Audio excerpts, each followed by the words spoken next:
get his leg back. Pull up, spin back. Pull up, spin back.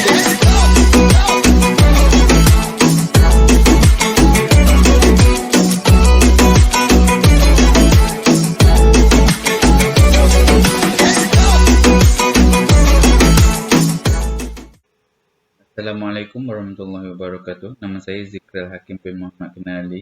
Nombor kad matrik saya 268706. Saya daripada UUM Kuantan. Video kali ini, kumpulan saya akan membicarakan bagi subjek GMGA 3063 iaitu perbandingan pentadbiran awam, di mana kumpulan kami akan berdiskusi berkenaan perbandingan di antara negara Australia dan negara Malaysia.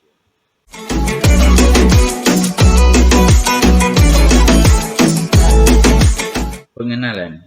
Pentadbiran awam, juga dikenali sebagai pentadbiran negara, memberi tumpuan kepada kajian badan perundangan, badan kehakiman dan eksekutif serta isu-isu yang berkaitan dengan masyarakat umum seperti dasar awam, pengurusan awam, pentadbiran pembangunan negara. Idea pentadbiran awam bergantung kepada pendekatan penyelidikan utama politik, teknikal atau undang-undang maupun disiplin. Tugasan ini bertujuan untuk membincangkan sistem pentadbiran awam di antara negara Malaysia dan negara Australia dalam mengkaji sosioekonomi, penglibatan dalam persatuan antarabangsa dan seterusnya sistem pentadbiran atau dasar sektor yang dijalankan oleh kedua-dua negara.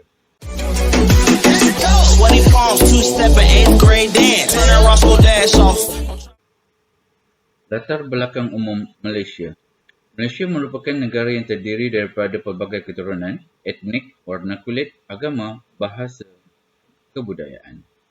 Pada 31 Ogos 1957, Malaysia memperoleh kemerdekaan daripada Empayar British sebagai Persekutuan Tanah Melayu dan membentuk negara Malaysia. Setelah Sabah dan Sarawak menyertai Tanah Melayu pada tahun 1963. Negara yang banyak kawasan dan tempat bersejarah, berkesenian, pusat ekopelancongan ini menjadikan negara Malaysia sebagai negara yang banyak mendapat keuntungan dari sektor pelancongan. Sosioekonomi utama negara Malaysia ialah pengeluar bahan mentah seperti getah dan kelapa sawit. Malaysia juga tidak ketinggalan dalam sektor perhutanan yang kaya dengan seni kraftangan dari hasil hutan. Malaysia merupakan negara yang giat menyertai persatuan antarabangsa. Penyertaan Malaysia dalam pertubuhan antarabangsa banyak memberikan kebaikan daripada aspek ekonomi sosial dan kebudayaan.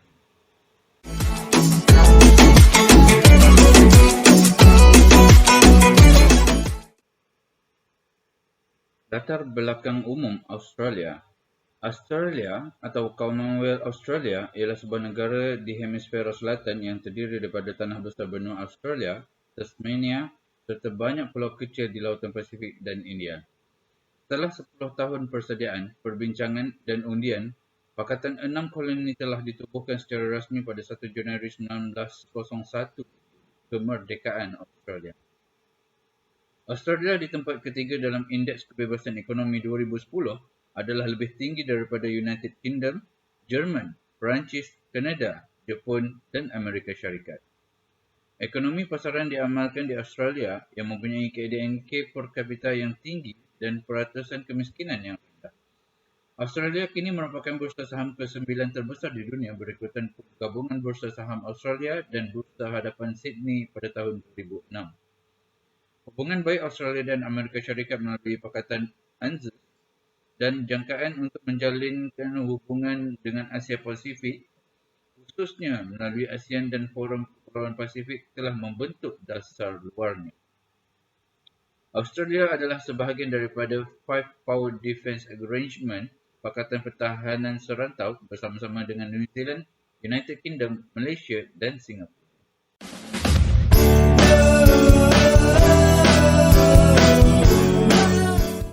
Salam sejahtera, saya Rico bin Matias, nombor metrik 268629.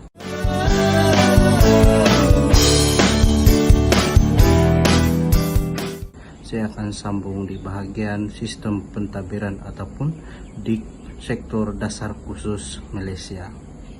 Yang pertama adalah latar belakang. Malaysia merupakan negara yang mengamalkan sistem politik demokrasi berparlimen. Kerajaan Malaysia merujuk kepada kedua-dua eksekutif persekutuan yang berpangkalan di Putrajaya dan Kerajaan Persekutuan Wilayah Kerajaan Malaysia, yaitu Persekutuan Kuala Lumpur atau Kerajaan Diraja Negeri. Negara ini diklasifikasikan sebagai demokrasi perwakilan dan mempunyai sistem Parlimen Westminster. Yang kedua adalah maklumat terkini dalam sistem pentadbiran. Pada 19 November tahun 2022, Pilihan Raya Umum Malaysia 2022 secara rasmi dikenal sebagai Parlimen Raya Umum ke-15 akan dijalankan untuk memilih wakil-wakil untuk Dewan Rakyat di Parlimen Malaysia ke-15. Sejak pilihan raya sebelumnya pada tahun 2018, kestabilan politik yang disebabkan oleh pengubah undang-undang yang bertukar parti ataupun gabungan ditambah lagi dengan penularan kes pandemik COVID-19 telah mengakibatkan peletakan jawatan Perdana Menteri dan pembubaran setiap kerajaan gabungan. Selepas mendapat sokongan daripada BN, GPS, GRS, Warisan, PBM dan calon bebas, pemimpin Pakatan Harapan yaitu Datuk Seri Anwar Ibrahim akhirnya dipilih dan mengangkat sumpah sebagai Perdana Menteri Malaysia yang ke-10 pada 24 November lalu. Isu penting dalam sistem pentadbiran Malaysia adalah Perdana Menteri juga mengambil serius terhadap kes rasuah, memberi amaran kepada ahli-ahli kabinet menteri beliau agar terus jujur dalam mentadbir negara. Keadaan dan fenomena inflasi di seluruh negara menyebabkan masalah global ini meruncingkan semua masyarakat akibat beberapa faktor yang berlaku daripada masalah global tersebut, terutamanya kes pandemik COVID-19 dan juga peperangan beberapa negara yang terlibat seperti Ukraine dan USA.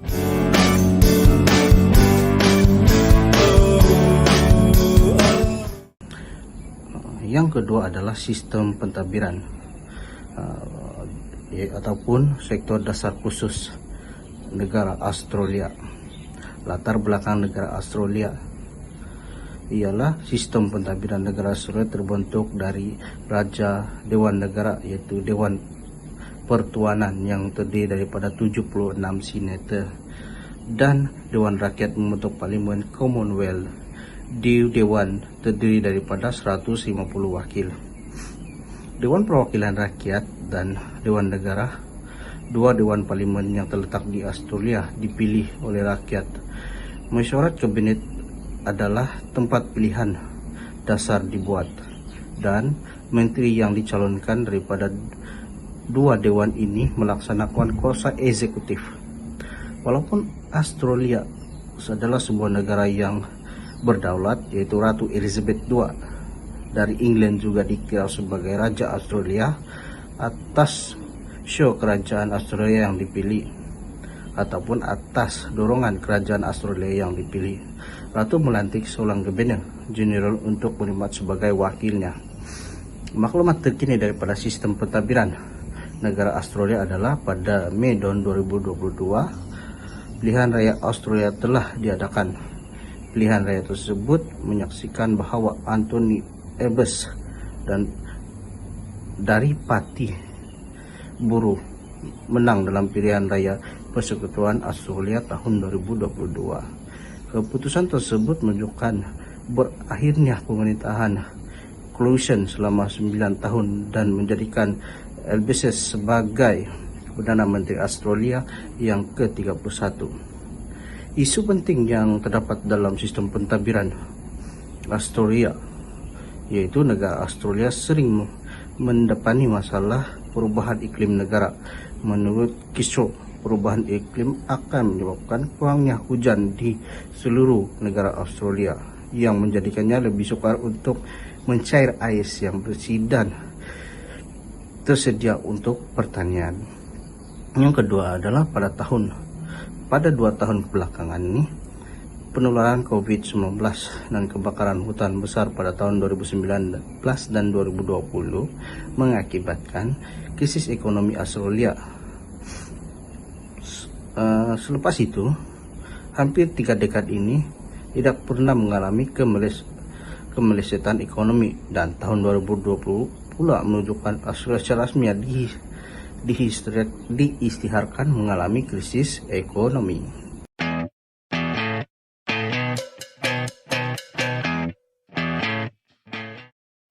Assalamualaikum, nama saya Muhammad Afiq Syafri Mazli, nombor kami track 268751, Cawangan, Kuantan.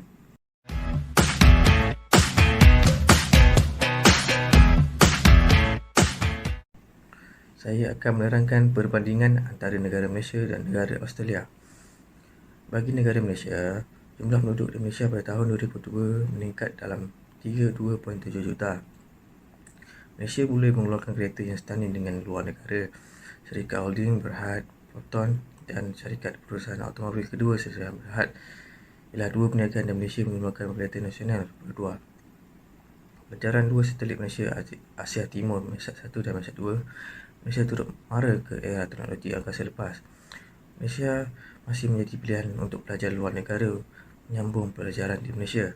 Terdapat banyak program kerjasama antara universiti berprestij dari negara yang berbeza dan institusi pengajian tinggi swasta di Malaysia. Perdagangan Malaysia meningkat 29.9% kepada 2.613 trilion ringgit Malaysia dari Januari hingga November 2022 berbanding tempoh yang sama tahun sebelumnya. Enjin utama pertumbuhan Malaysia pada 2023 akan terus menjadi perdagangan antarabangsa. Bagi negara Australia ternyata mempunyai kepadatan penduduk yang rendah dalam sekitar 2.5 juta. Australia berdedikasi untuk mencipta budaya inovatif yang akan memanfaatkan sepenuhnya rangkaian maklumat nasional dan antarabangsa. Sistem pendidikan di Australia adalah berkaliber terbaik dan terkenal di seluruh dunia. Australia mempunyai kadar celik huruf 99%, sebahagiannya kerana pendidikan diberi mandat di seluruh negara. Perdagangan dua hala Australia dalam produk dan perkhidmatan bernilai 3.6 bilion atau sekitar 1% daripada perdagangan global. 5 rakan dagangan utama Australia ialah China, Amerika Syarikat, United Kingdom dan Singapura.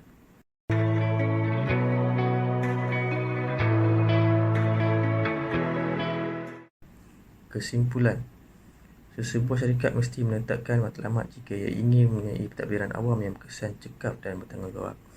Matlamat utama pentadbiran awam adalah untuk menumpukan kepada sosioekonomi, mencapai kemakmuran ekonomi, mewujudkan dan mengekalkan sistem perhubungan ekonomi yang khusus dan memuaskan kepentingan awam, politik, membangun cadangan dan proses positif dalam masyarakat dan negara, melibatkan semua kuasa politik dalam pengurusan negara, menambah baik struktur dan sosial negara, terutamanya pembangunan manusia dan keamanan.